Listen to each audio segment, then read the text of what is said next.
बिस्मिल्लाहिर्रहमानिर्रहीम। अस्सलाम वालेकुम नाजरीन, आप यूट्यूब चैनल देख रहे हैं। मैं इमरान खान हूँ। नाजरीन, पाकिस्तान में सुबह का वक्त हो गया है और सबसे बड़ी खबर है, मुज़ाकरात पाकिस्तान में हो रहे थे। इन मुज़ाकरात के ऊपर सब ने उम्मीद बांधी हुई थी कि खलीज के अंदर, खित्ते के अंदर जंगबंदी होने के बाद ये मुज़ाकरात नतीजा खेज़ होंगे और इन मुज़ाकरात के नतीजे में अमन आ जाएगा, दोबारा जंग नहीं होगी और जंगबंदी कायम रह सकेगी।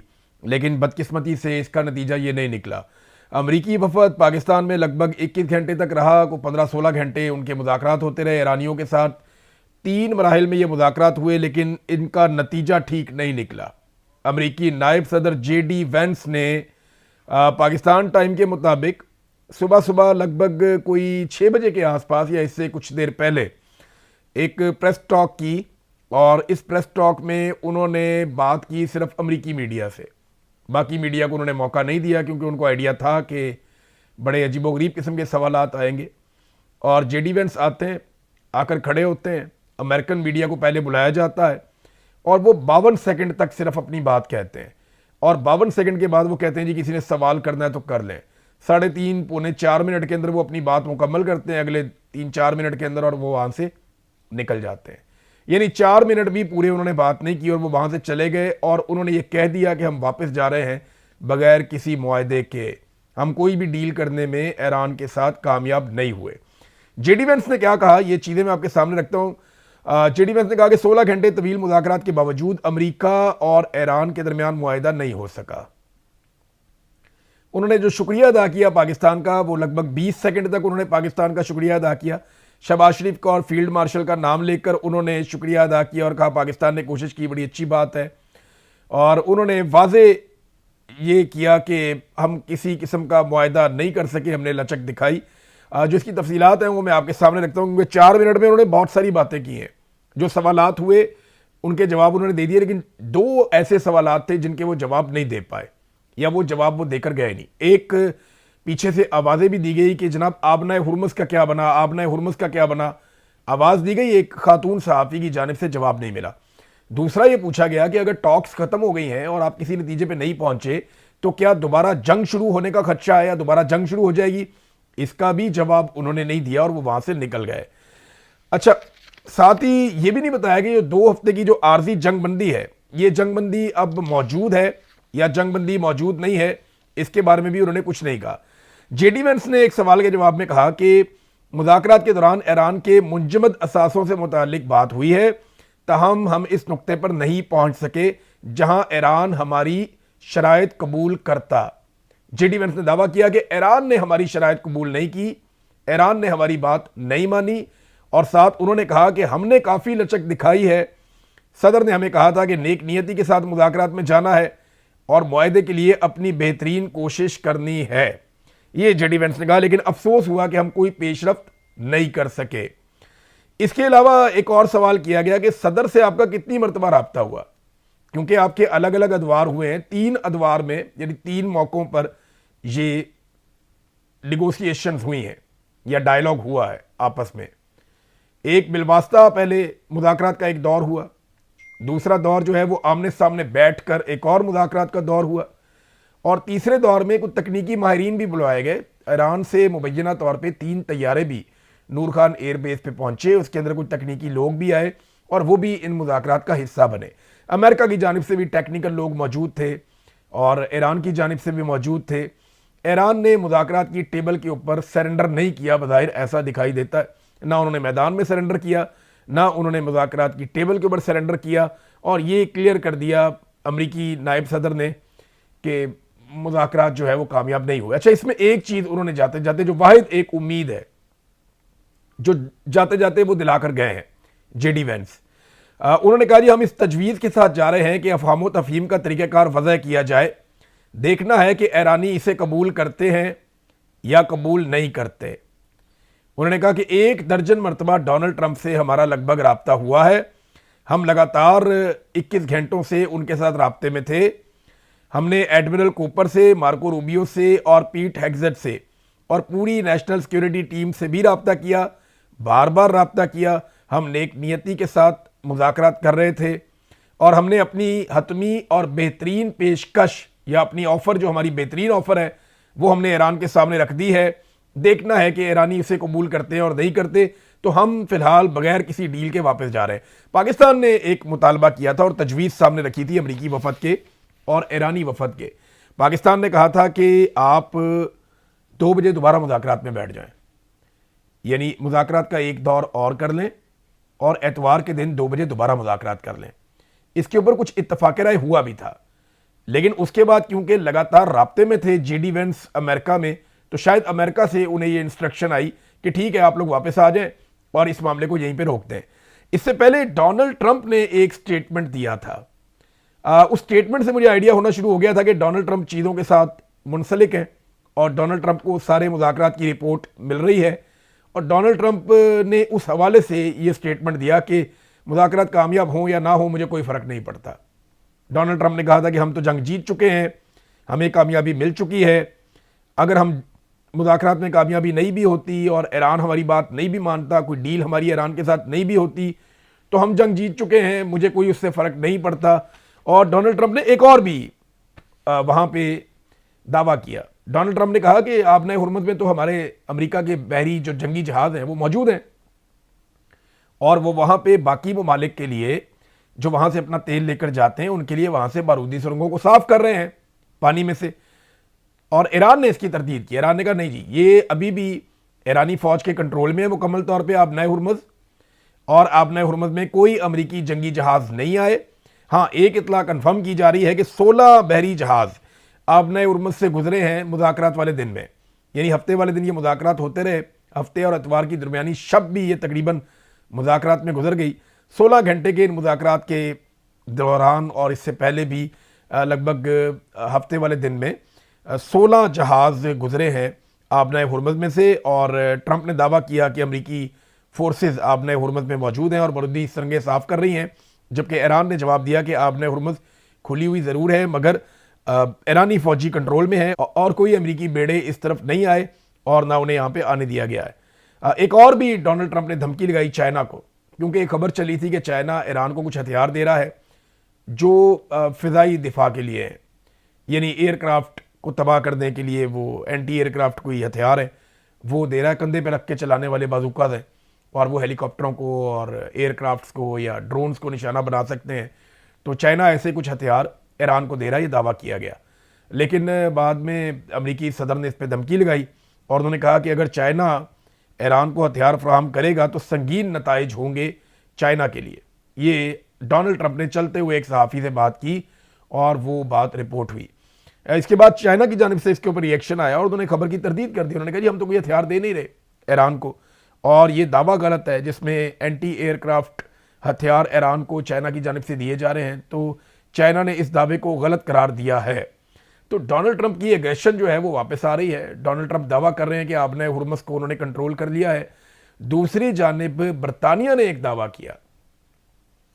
बरतानिया की जो गवर्नमेंट है वो लगभग कोई 51 मुल्कों के साथ मिलकर, अमेरिका के साथ मिलकर एक कोई इत्तेहाद बना रही है जिस इत्तेहाद को आबनाए हुर्मुज़ को खोलने के लिए इस्तेमाल किया जाएगा।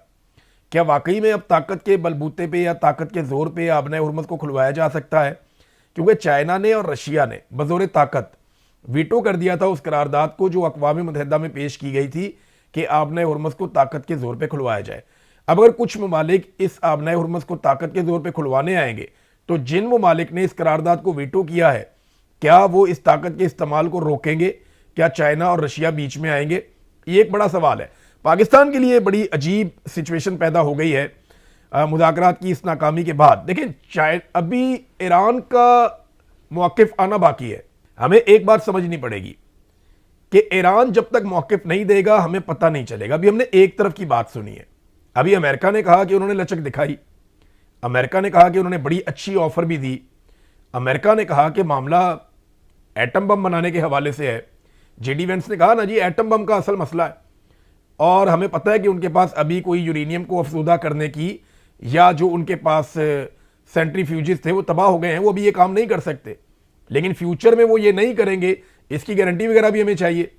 तो वो उसको इसी मामले पे उन्होंने रखा, एटमी हथियारों की तैयारी के मामले के ऊपर जो जेडी वेंस बात करके गए हैं। अब ईरान का मौक़िफ़ नहीं आया अभी तक। ईरान की डिमांड्स क्या थी, किन डिमांड्स के ऊपर ईरान को क्या जवाब दिया गया, और ईरान का मौकिफ एक्चुअली क्या है ये ईरान का मीडिया आपको बताना शुरू करेगा, या जो ट्विटर इस्तेमाल करते हैं काली बाफ उसके ऊपर आ सकता है, जो इराकची ट्विटर इस्तेमाल करते हैं उसके ऊपर ईरान का जवाब आ सकता है। तो ईरानी जवाब अभी आना बाकी है। जेडी वेंस अपने हिस्से की बात करके चले गए और उन्होंने पाकिस्तान की सरजमीन पर खड़े होकर यह बात की है। ईरानी अभी मेरे ख्याल में इसके ऊपर गौर खौस करेंगे और वो अपना मौक़िफ़ पेश करेंगे। देखना यह है कि उनके मौक़िफ़ को कितनी पजीराई मिलती है या कितना वेटेज उनके मौक़िफ़ को दिया जाता है। ऐसा लगता है कि अमेरिका ने पहल करके ईरान को मौका फराहम कर दिया है कि वो अपने मौक़िफ़ को बनाने में थोड़ा टाइम ले ले। देखते हैं कि ईरानी पाकिस्तान के अंदर से ये बात करते हैं या वापस अपने वतन ईरान पहुंचने के बाद ईरानी इस हवाले से कोई जवाब देते हैं या कोई बात करते हैं। देखिए ये इतना इंपॉर्टेंट था कि इसी मौके पे खबर आती है कि शहबाज शरीफ एक हंगामी तौर पे सऊदी अरब का विजिट करेंगे और ये उस वक्त हो रहा है जब पाकिस्तान में ईरान के और अमेरिका के मुज़ाकरात चल रहे हैं और पाकिस्तानी एयरफोर्स के जंगी तैयारे सऊदी अरब के साथ दिफाई मुआहदे के नुक्ता नज़र से सऊदी अरब पहुंच चुके हैं और वहां पे किंग अब्दुल अजीज़ एयरपोर्ट के ऊपर या एयरबेस के ऊपर उनको एक फैसिलिटी दी गई है। तो पाकिस्तानी एयरफोर्स से सऊदीया के दिफा के लिए वहां चली गई उस मुआहदे के तहत जो आसिम मुनीर और शहबाज शरीफ ने सऊदी गवर्नमेंट के साथ किया है, और सेम टाइम में मुज़ाकरात भी चल रहे हैं। और सेम टाइम में एक खबर और आती है। खबर ये आती है कि सऊदी अरब और कतर पाकिस्तान को $5 अरब देंगे फैसिलिटेट करने के लिए, सहूलतकारी करने के लिए, ताकि पाकिस्तान जो है वो उस प्रेशर से निकले जो प्रेशर यूएई ने पाकिस्तान से अपने $3.5 अरब वापस मांग लिए। अब यूएई जो है वो पाकिस्तान से $3.5 अरब वापस ले रहा है।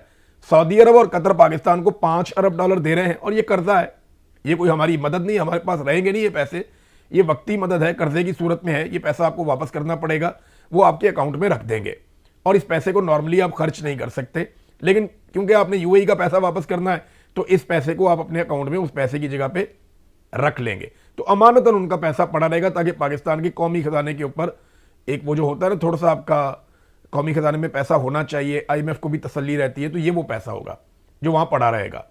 पहले भी हमने रखा हुआ है मुख्तलिफ ममालिक का पैसा, हमारे अपने पैसे तो हैं नहीं ज़्यादा, चाइना के हैं, यूएई के हैं और सऊदी अरब के हैं, तो ये सऊदी अरब और कतर के मजीद पैसे पाकिस्तान के कौमी खजाने में आ जाएंगे। एक तो ये बहुत इंपॉर्टेंट है इस वक्त। दूसरा, पाकिस्तान की एयरफोर्स और जंगी जहाज़ों का वहाँ जाना बहुत इंपॉर्टेंट है। तीसरा, अमेरिका और ईरान के मुज़ाकरात का इस तरीके से ख़त्म हो जाना और जेडी वेंस का इसको ऐलान कर देना।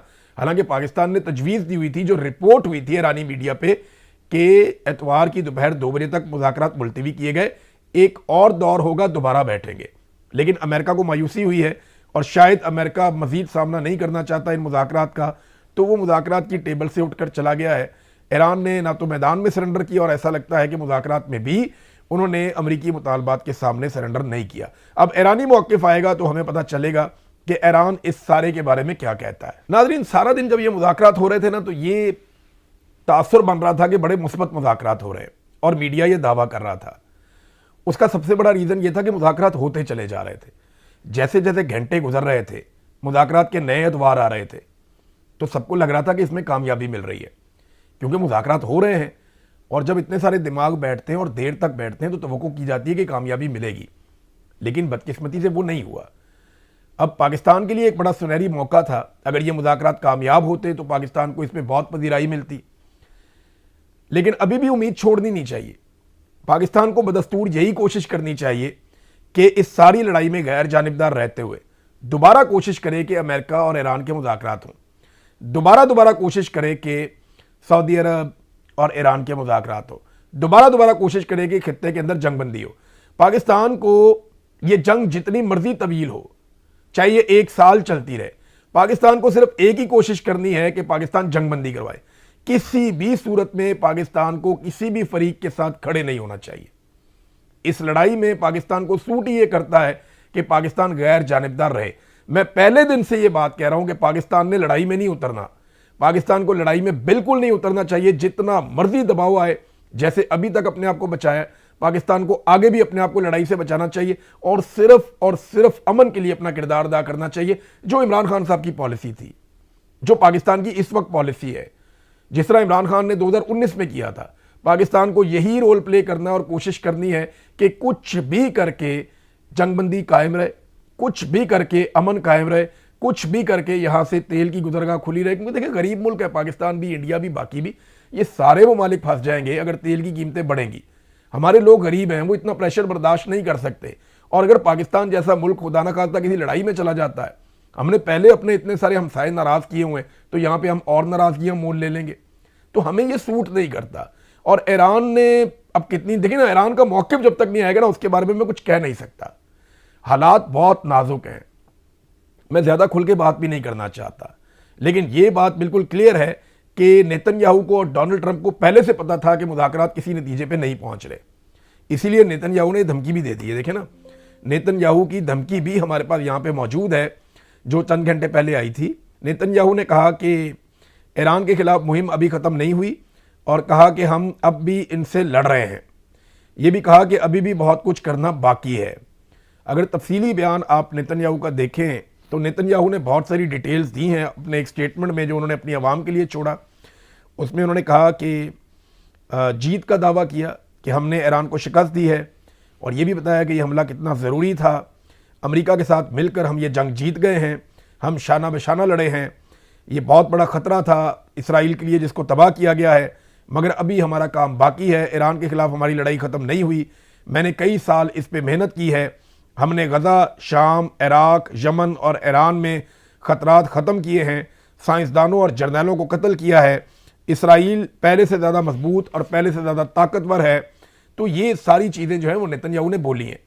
और नेतन्याहू ने यह भी कहा कि ये कामयाबियाँ अभी मुकम्मल नहीं हुई, ईरान में अब भी जौहरी प्रोग्राम के लिए यूरेनियम मौजूद है, और जैसा कि सदर ट्रंप ने कहा कि उसे हटाना ज़रूरी है, या तो ये मुआहदे के ज़रिए हटाया जाएगा या फिर किसी और तरीके से। और मुआहदे के बारे में JD वेंस ने अनाउंस कर दिया कि अमेरिका और ईरान बदकिस्मती से किसी भी मुआहदे पे नहीं पहुंच पाए। नाज़रीन, जो ताज़ा तरीन इतला अभी जब मैं वीडियो रिकॉर्ड कर रहा हूँ अभी आई है, वो इतला ये है कि JD वेंस अमेरिका रवाना हो गए। मुज़ाकरात में नाकामी का ऐलान करने के बाद JD वेंस जो हैं वो BBC ने इसकी तस्दीक कर दी है कि JD वेंस फौरी तौर पे अमेरिका रवाना हो गए हैं, और वो चीज़ें भी अब सामने आ गई हैं जिनमें मुज़ाकरात में इत्तफ़ाक़ राय नहीं हो सका है। उन्होंने वाज़े तौर पे जो चीज़ें अभी तक क्लियर की हैं उनमें एक तो एटमी मवाद के हवाले से उन्होंने बात की, और दीगर कुछ और चीज़ें हम तफसील से बात करेंगे नाज़रीन बाकी चीज़ों के ऊपर, क्योंकि ये अपडेट्स आती रहेंगी। दोपहर के बाद जब मैं आपके सामने चीज़ें रखूँगा तो वो मज़ीद क्लैरिटी आ जाएगी, ईरान की जानिब से जवाब भी आ जाएगा। बहरहाल JD वेंस जिस काम के लिए आए थे, जिस मिशन के लिए आए थे, उसमें वो कामयाब नहीं हुए और वो नाकाम वापस जा रहे हैं, और एक तजवीज़ वो छोड़कर जा रहे हैं, एक ऑफ़र छोड़कर जा रहे हैं। उन्होंने कहा जी हमारी तरफ से ये बेस्ट ऑफ़र जो हो सकती थी वो हम देकर जा रहे हैं, देखते हैं ईरान उसे कबूल करता है नहीं करता। और उस ऑफ़र की कोई ज़्यादा तफसीलात उन्होंने बताई नहीं कि वो कौन सी ऑफ़र देकर जा रहे हैं। ये तो अब ईरानियन बताएंगे या पाकिस्तानी बताएंगे, और पाकिस्तानी मीडिया को तो एक अजीबोगरीब शर्मिंदगी का सामना करना पड़ा। देखें, बड़े शानदार रिपोर्टर हैं पाकिस्तान में जो फ़ॉरेन ऑफिस को कवर करते हैं, जो एम्बेसीज को कवर करते हैं, जिनका तजर्बा है इन मामलात में। उनको छोड़ के जो है वो चैनल्स ने भेजे हुए थे ऐसे एंकर्स जिनका ताल्लुक ही कोई नहीं है इन चीज़ों के साथ। यानी मैं तो पॉलिटिक्स को रिपोर्ट कर सकता हूँ, क्राइम को रिपोर्ट कर सकता हूँ, लेकिन मैं एक मखसूस चीज़ का जब एक्सपर्ट नहीं हूँ तो उसमें आऊँगा तो काम ख़राब ही होगा ना। तो वहाँ पे सहाफ़ी आए हुए थे और वो सिर्फ ज़मीन आसमान के कलाबे वजारत इतलात की खुशनुदी में कर रहे थे। यानी तमगा इम्तियाज़ वाले सहाफ़ी वहाँ पे मौजूद थे। वो कभी कह रहे थे जी यहाँ पे चाय बहुत अच्छी है, कोई कह रहा था कॉफ़ी बहुत अच्छी है, कोई कह रहा था जी यहाँ खाना बड़ा ज़बरदस्त मुफ्त मिल रहा है, कोई कह रहा था जी वाईफाई भी मुफ्त है, कोई कह रहा था जी लैट्रीनें बड़ी साफ़ हैं, कोई बता रहा था जी बैठने का इंतज़ाम बहुत अच्छा है। यानी अजीबोगरीब किस्म की रिपोर्टिंग हुई है पाकिस्तान के मीडिया की जानिब से। जो प्रोफेशनल सहाफ़ी हैं, जो इस काम के लिए माहिर हैं, वो अगर मीडिया पे रिपोर्टिंग कर रहे होते तो शायद बहुत अच्छी रिपोर्टिंग करते। और वैसे भी पाकिस्तान ने इस बात का बंदोबस्त किया था कि पाकिस्तानी मीडिया के ज़रिए से कामयाबी या नाकामी की कोई दावा या कोई ख़बर बाहर ना आए, क्योंकि पाकिस्तान सालसी का रोल प्ले कर रहा था। लिहाजा खबर जो है वो JD वेंस ने बाहर निकाली है। उससे पहले तो सब कह रहे थे कि बहुत पॉजिटिव है, बहुत अच्छा है। पहले डोनाल्ड ट्रंप ने इशारा दे दिया था कि कोई फ़र्क नहीं पड़ता, मुझे मुज़ाकरात नाकाम होते हैं तो। फिर नेतन्याहू का स्टेटमेंट आ गया और फाइनली JD वेंस बताकर चला गया। अब ईरानी वफद जवाब देगा तो पता चलेगा कि एक्चुअली हुआ क्या और किस वजह से ये नाकामी हुई है, और फर्दर कोई उम्मीद है या नहीं है। अब तक इतनी, अपना ख्याल रखिएगा, अपने चैनल का भी। अल्लाह हाफ़िज़।